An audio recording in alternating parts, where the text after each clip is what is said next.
مطبخ اونلاين. معاكم نعمة محمد. مطبخ اونلاين النهارده هيقدم لكم اكله سهله جدا. الملوخيه.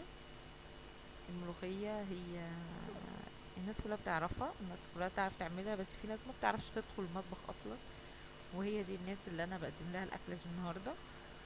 في القناه ان شاء الله هنعمل كل حاجه بالتفصيل، الحاجات الصغيره والتافهه اللي عند ناس كتير، تافهه عند ناس كتير كبيره جدا. تعالوا النهارده اقول لكم الملوخيه بتتعمل ازاي، للناس طبعا اللي ما بتعرفش الملوخيه بتتعمل ازاي. الملوخيه المفروض ان انت بتشتريها، بتقطفيها، بعد ما تقطفيها بتغسليها كويس، بعد كده بتسيبيها شويه تنشف. بعد ما بتسيبيها شويه تنشف بتخرطيها. كده الملوخيه بقت جاهزه يعني ان احنا نشتغل عليها. سوري معلش. بعد ما بتعملي كده، انا حاطه لكم طبق ملوخيه كده عشان يفتح نفسكم يعني. بعد ما بتبقى جاهزه خلاص للتحضير بقى، بنيجي لموضوع الشوربه. بتكون عندك يا اما شوربه، بقيت شوربه من لحمه، بقيت شوربه فراخ، زي ما انت حابه. بقيت شوربه فراخ، بقيت شوربه لحمه، زي ما انت عايزه. المهم ان لو ما عندكيش حاجه خالص وعايزه تعملي شوربه لحمه اعملها لك.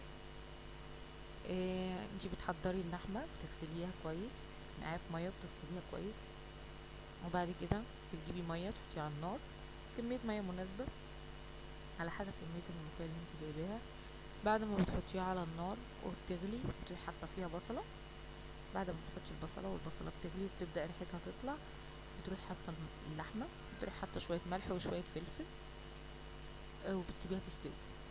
مجرد ما اتاكدتي ان هي استوت كده، هي جاهزه ان يتحط عليها الملوخيه. آه، معلش يا جماعه عشان الجهاز عندي مش مظبوط شويه. بعد ما خلاص هي كده جاهزه تشتغلي عليها. بعد ما كده خلاص انتي بتبقي جاهزه تشتغلي عليها، بتروحي حاطه الملوخيه على الشوربه، وبتسيبيها ما بين 10 دقايق لربع ساعه. اما تتاكدي ان هي اختلطت خلاص مع الشوربه، بتيجي تعملي الطشه بتاعت الملوخيه. الطشه عباره عن كزبره ناشفه وتوم وزيت او سمنه، زي ما انت حابه.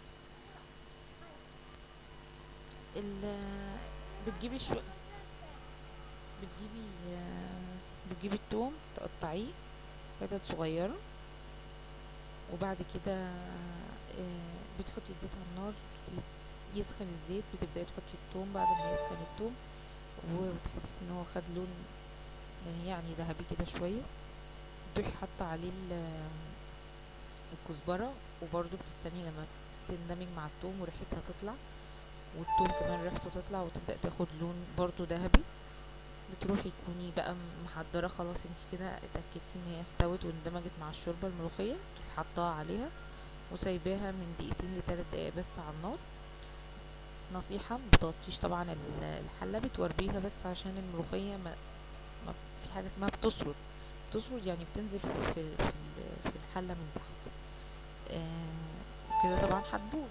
فبعد ما بتخليها تستوي كل حاجه بس ما بتغطيش عليها، بتسيبيها موارب الحله بس عليها، وبالهنا والشفا. ان شاء الله الحلقه الجايه هعمل لكم طريقه عمل البسله للناس برضو اللي ما بتعرفش تطبخ. ان شاء الله اشوفكم في الحلقه الجايه.